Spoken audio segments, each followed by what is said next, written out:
11 may bahay naman na sang Coronadal PNP Traffic Section kag makaupod naton ang isa sa mga investigador with Police Master Sergeant Ma'am Feli Bascon. Ma'am Feli, maayong hapon na sa imo. Yes sir, mayong hapon man kag mayong hapon mga kabumbo. Ma'am Fe, ano ang pinaka-latest update sa itong nag-transpire nga isa ka vehicular accident diri sa may area naton diri along sa National Highway naton? Yes sir, ini siya natabo sa National Road sa tubangan sang Shell Gasoline Station diri sa Barangay Morales. Natabo ini sir mga 3:10 sang kagahon sang January 11, 2026. Ang involvado diri sir isa ka Hyundai nga accent nga kotse or sedan nga kag isa ka Yamaha Sniper nga 150 nga motor. So ang ginamanihuan ni Hyundai sedan nga si alias Edo kag ang sa Yamaha Mio Sniper nga si alias Aaron.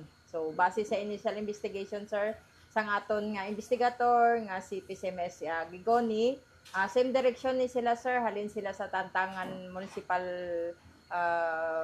sa munisipyo sang Tantangan pag ato sila diri sa Round Ball. So pag abot diri sa tubangan sang Shell Gasoline Station, nabanggaan ini sang atubangan sang motor ang buli sang isa ka kotse. Then as of now, kamusta ining nasambit yang biktima nga si alias Aaron, Ma'am Feli? Yes sir, ini siya sir gi-declare sang aton nga provincial doctor sa South Cotabato Provincial Hospital nga dead on arrival sir.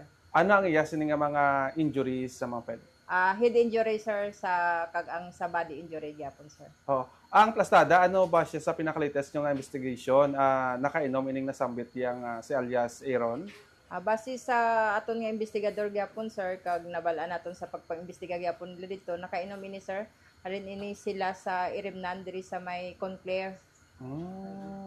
So inipahit kasagsagan sang aton yang Hinugyaw Festival kapag kaganhon? Kaganhon sir sang human sang Hinugyaw Festival, tenang aton nga Hinugyaw pagka alas 3 ang kagahon sang 11, amo na to siya sa natabo.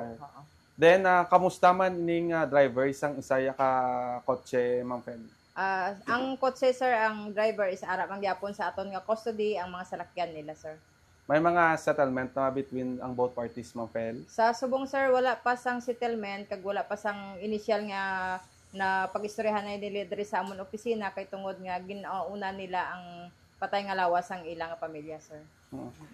Since kay 2026 na subong, Ma'am Fel, kamusta ang inyong assessment kag monitoring sa aton nga mga vehicular accident area sa aton nga area of responsibility? Mga estimated pila na ang mga na-record naton, Ma'am Feli? Sa subong sir, from January naton is hindi pa ta kita nagtunga-tunga sa aton nga bulan. So ang aton nga vehicular incident nagalampas na sa 50 sir.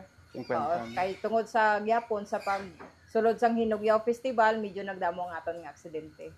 And ano ang mga usually nga mga common nga mga insidente nga magaluntad sa vehicular accident, ma'am? Usually ano? Usually sir, sa aton nga mga vehicular incident ang aton nga ang isa gidera sir is human error. So number 1 gina siya sir sa aton nga aksidente, human error. Okay, sige.